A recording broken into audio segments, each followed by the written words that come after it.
এই জুলাই সনদে বা এই গণভোটে এমন তো কোনো ব্যাপার নাই যেটা আসলে বিএনপির বর্তমান ক্ষমতাকে বা বর্তমান তার যে রাষ্ট্র পরিচালনার যে ক্ষমতাকে বিরাটভাবে চ্যালেঞ্জ করবে।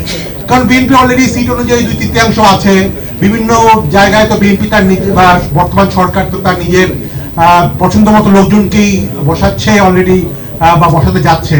তো এটা আসলে জুলাই সনদ যদি বাস্তবায়ন পরিপূর্ণভাবে হয়, গণভোট বাস্তবায়ন যদি পরিপূর্ণ হয়, এটা কি আসলে বিএনপিকে মানে খুব মানে এক ধরনের ডিফেন্সিভ পজিশনে ফেলে দিবে কিনা? আমার তো মনে হয় না।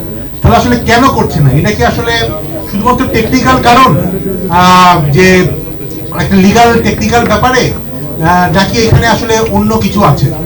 আমার কাছে আসলে কেন জানি মনে হয় যে কিছু হয়তো অন্য কিছু আছে, হয়তো ইগো হতে পারে, একটা ইগো হতে পারে যে না কেন এখানে ঐক্যমত্য কমিশনের মাধ্যমে কিছু জিনিস হয়তো তারা মনে করছে চাপিয়ে দেওয়া হয়েছে। বাট আমার কাছে আসলে I am much more concern, যদি ফ্র্যাঙ্কলি বলি, 2030 সালের নির্বাচন নিয়ে, যেটা নিয়ে হয়তো অনেকে এখন এখনো কথা বলছে না।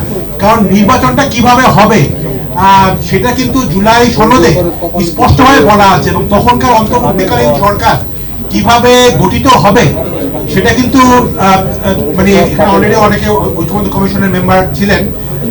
একটা কিন্তু জুলাই সনদে স্পেসিফিক্যালি বলা আছে যে দুই সরকার দল এবং বিরোধী দলের ঐক্যমত্যের ভিত্তিতেই তত্ত্বাবধায়ক সরকার নির্বাচন করা হবে।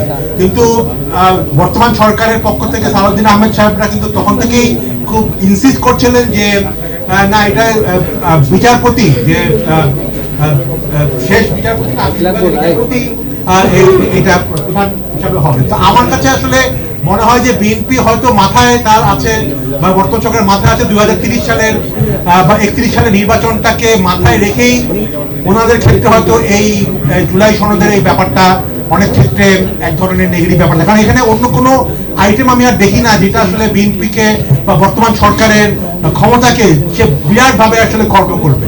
কারণ জুলাই সনদের মধ্যে আসলে বড় ধরনের বৈপ্লবিক কিছু কিন্তু ফ্র্যাঙ্কলি নাই। আমরা এক্সপেক্ট করেছিলাম আরো অনেক কিছু, অনেক স্ট্রাকচারাল চেঞ্জ হবে, বাট যেহেতু এক ধরনের ঐক্যমত্যের ছাড়তে কিন্তু অনেক পক্ষই ছাড় দিয়েছে। বাট আমি আসলে মেইন কনসার্ন, সত্যি কথা বলতে, একদিকে বেশ কিছু জিনিসপত্র হয়তো আসছে না, বা যদি বিএনপি বা বর্তমান সরকার তার মতো করে এটাকে ড্রাইভ করে, বাট আমার major concern is much more 2030 সালের নির্বাচন।